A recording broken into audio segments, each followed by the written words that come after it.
Hi, I'm John Anderson, Nicole Espinosa. and we're with Oyez Real Estate. Today, we're going to talk about what happens when you're working a short sale and the bank sells your short sale to another lender.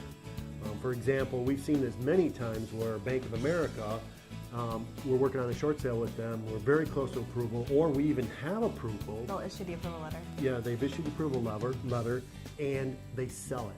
And all of a sudden, a different lender owns the short sale. Typically, if it's Bank of America, SPS has bought it. And now you're back at square one. So Yep. what do you do? Well, first, don't cry. It's very frustrating. A lot of the times they already have done it. You'll hear from the negotiator, and then all of a sudden they're like, oh, they're not responding. And you don't know what's going on. You call customer service, and they said, we don't have the loan anymore. We don't know what you're talking about. So the first thing you want to do is, if you already have, we'll talk about two different things. If it's not approved and if it is approved. If it's not approved, then you can kind of pick up where you left off. There's already been a value ordered.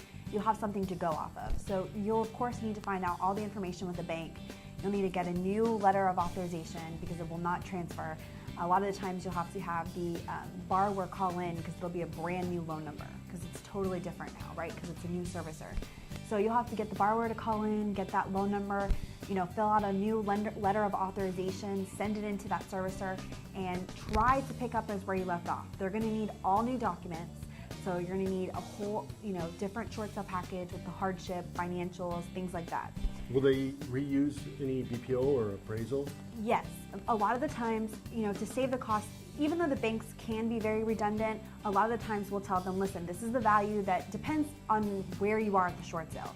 That's why I said it really depends if it's already been approved or if it hasn't been approved. If there has been a value already ordered, a lot of the times they do use that. So they'll say, they'll transfer it over with the file, like this is the value that came back at.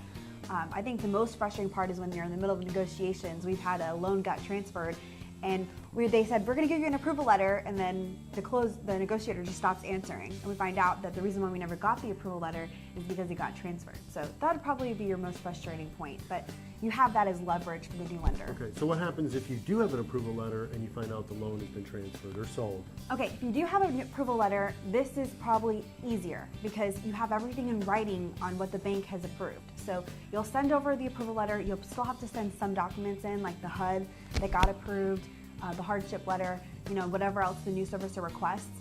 But it's a lot easier when you have an approval letter because they'll see exactly what's already been done. It's less work. But it is a hassle because you still have to send that authorization in. You still have to get that new closer's information. So if you're at that point and you already have an approval letter, you need to try stay on them. Call every couple hours, make sure that they have what they need, get that closer's contact information because to them it's a new loan, so they don't care. They have no idea what's going on. So if you already have an approval letter, you've already done all that work.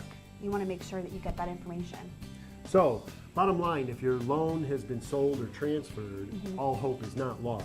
Exactly. It's just you're going to be redoing some of the work again, which can be frustrating. If you do have any questions about this type of situation, feel free to call us and we'll help you through it. You can reach us at 972-342-0011. Thanks. And thanks for watching.